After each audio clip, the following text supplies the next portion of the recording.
बादशाह अकबर घुड़सवारी के इतने शौकीन थे कि पसंद आने पर घोड़े का मुंहमांगा दाम देने को तैयार रहते थे। दूर दराज के मुल्कों जैसे अरब, पर्शिया आदि से घोड़ों के विक्रेता मजबूत व आकर्षक घोड़े लेकर दरबार में आया करते थे।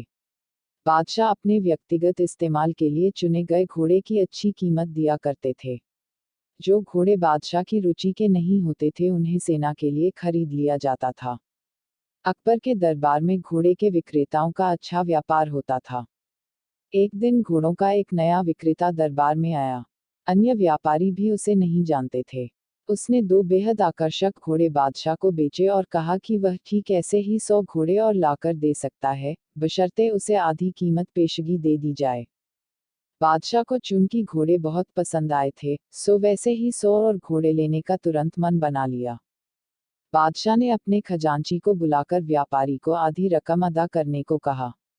खजांची उस व्यापारी को लेकर खजाने की ओर चल दिया। लेकिन किसी को भी यह उचित नहीं लगा कि बादशाह ने एक अनजान व्यापारी को इतनी बड़ी रकम बतौर पेशगी दे दी। लेकिन विरोध जताने की हिम्मत किसी के पास न थी। सभी चाहते थे कि बीरबल यह मामला उठाए। बीरबल भी इस सौदे से खुश न था। वो बोला, हुजूर, कल मुझे आपने शहर भर के मूर्खों की सूची बनाने को कहा था। मुझे खेद है कि उस सूची में आपका नाम सबसे ऊपर है। बादशाह अकबर का चेहरा मारे गुस्से के सुर्ख हो गया।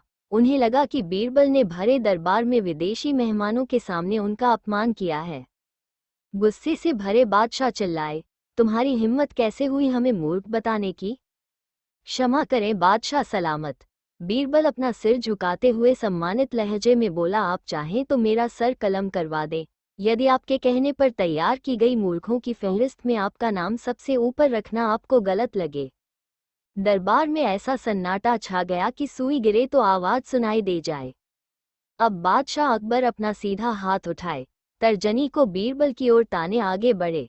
दरबार में मौजूद सभी लोगों की सांस जैसे थम सी गई थी। उत्सुकता व उत्तेजना सभी के चेहरों पर नृत्य कर रही थी। उन्हें लगा कि बादशाह सलामत बीरबल का सिर धड़ से अलग कर देंगे। इससे पहले किसी की इतनी हिम्मत न हुई थी कि बादशाह को मूर्ख कहे। लेकिन बादशाह ने अपना हाथ बीरबल के कंधे पर रख दिया। वो कारण जानना चाहते थे।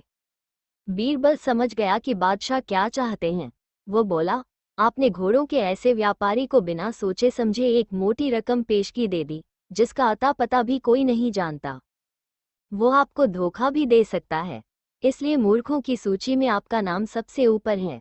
हो सकता है कि अब वो व्यापारी वापस ही न लौटे। वो किसी अन्य देश में जाकर बस जाएगा और आपको ढूंढे नहीं मिलेगा। किसी से कोई भी सौदा करने के पूर्व उसके बारे में जानकारी तो होनी ही चाहिए। उस व्यापारी ने आपको मात्र 2 घोड़े बेचे और आप इतने मोहित हो गए कि मोटी रकम बिना उसको जाने पहचाने ही दे दी। यही कारण है बस। तुरंत खजाने में जाओ और रकम की अदायगी रुकवा दो। अकबर ने तुरंत अपने एक सेवक को दौड़ाया। बीरबल बोला, अब आपका नाम उस सूची में नहीं रहेगा। बादशाह अकबर कुछ क्षण तो बीरबल को घूरते रहे, फिर अपनी दृष्टि दरबारियों पर केंद्रित कर ठहाका लगाकर हंस पड़े। सभी लोगों ने राहत की सांस ली कि बादशाह को अपनी गलती का एहसास हो गया था। हंसी में दरबारियों ने भी साथ दिया और बीरबल की चतुराई की एक स्वर से प्रशंसा की।